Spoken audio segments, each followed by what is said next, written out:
Carmen, muy buenos días. La Suprema Corte de Justicia de la Nación validó el concepto de agresión real contenido en la llamada Ley Atenco,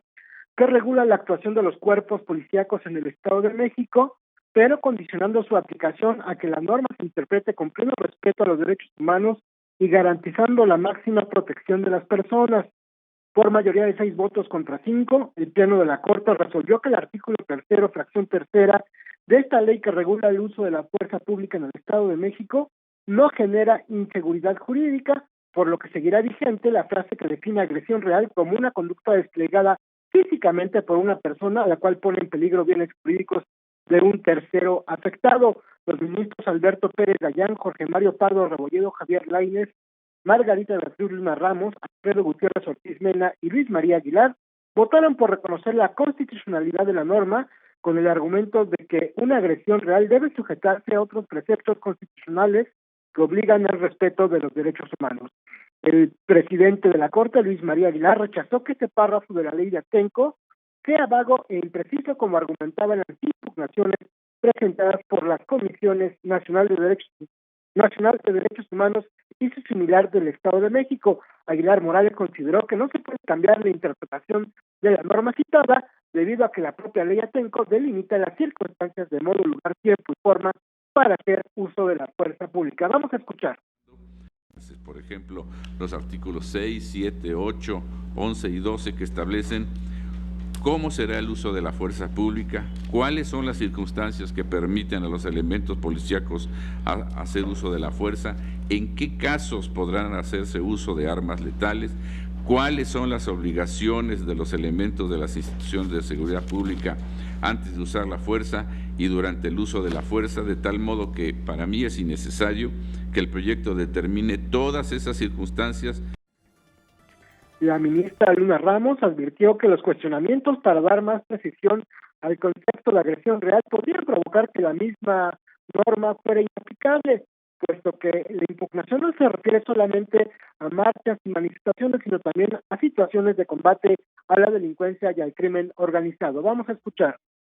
Pero también tienen la obligación de hacer este resguardo cuando existe otro tipo de circunstancias, como por ejemplo, y señalo de manera ejemplificativa, cuando son huelgas de facto declaradas ilegales, cuando pueden haber cierres de escuelas por grupos minoritarios de estudiantes, la toma de instalaciones de oficinas gubernamentales o de áreas estratégicas, ataques a inmuebles, mobiliario o archivos de dependencias de gobierno, bloqueos de carreteras, motines en centros de reclusión, saqueos de negociaciones, riñas colectivas, linchamientos de presuntos delincuentes, rescate de rehenes y víctimas, enfrentamientos con grupos de delincuencia organizada,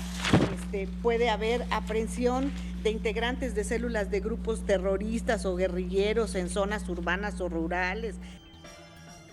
Los ministros que votaron por la inconstitucionalidad de esta fracción de la ley Atenco fueron Arturo Saldívar, Norma Lucía Piña Hernández, José Fernando Franco González, José Ramón Cosío y Eduardo Medina Mora, los cuales coincidieron en que la ambigüedad de la norma impugnada podría provocar excesos en la actuación de los cuerpos policíacos. El ministro Saldívar advirtió que la falta de precisión en el concepto de agresión real puede provocar el uso de la fuerza de manera irracional, debido a que no existe ninguna definición sobre el tipo de acciones físicas o corporales que ponen en peligro la seguridad física de terceros. Vamos a escuchar.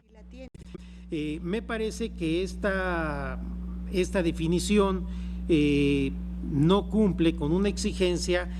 de que se establezcan pautas claras en la materia.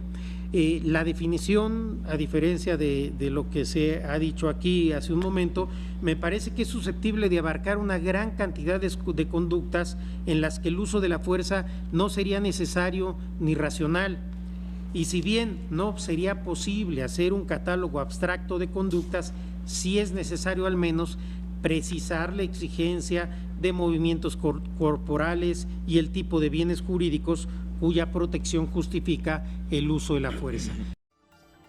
Por su parte, la ministra Norma Lucía Piña consideró que este tipo de definiciones son demasiado amplias para autorizar el uso de la fuerza pública en un Estado democrático y constitucional, puesto que se puede llegar al extremo de invocar esta norma para proteger, dice, el derecho al honor como un bien jurídico tutelado de terceras personas. El bloque mayoritario que avaló la ley Atenco en este apartado reconoció que si bien existen diferentes tipos de interpretaciones para una ley, no se puede exigir a un legislador una definición ideal de agresión real, porque cualquier interpretación aislada de una norma podría derivar en lo que ellos consideran su inconstitucionalidad. El próximo jueves continuará la discusión de la ley Atenco, debido a que fue impugnada en casi una decena de sus artículos, los cuales se van a discutir por el Pleno de la Corte prácticamente uno por uno. Carmen, mi reporte. Pues ahí está, muy preocupante lo que han avalado los ministros mayoritariamente de la Corte, muy pertinente escuchar lo que dijeron los que votaron en contra, porque estamos hablando de algo efectivamente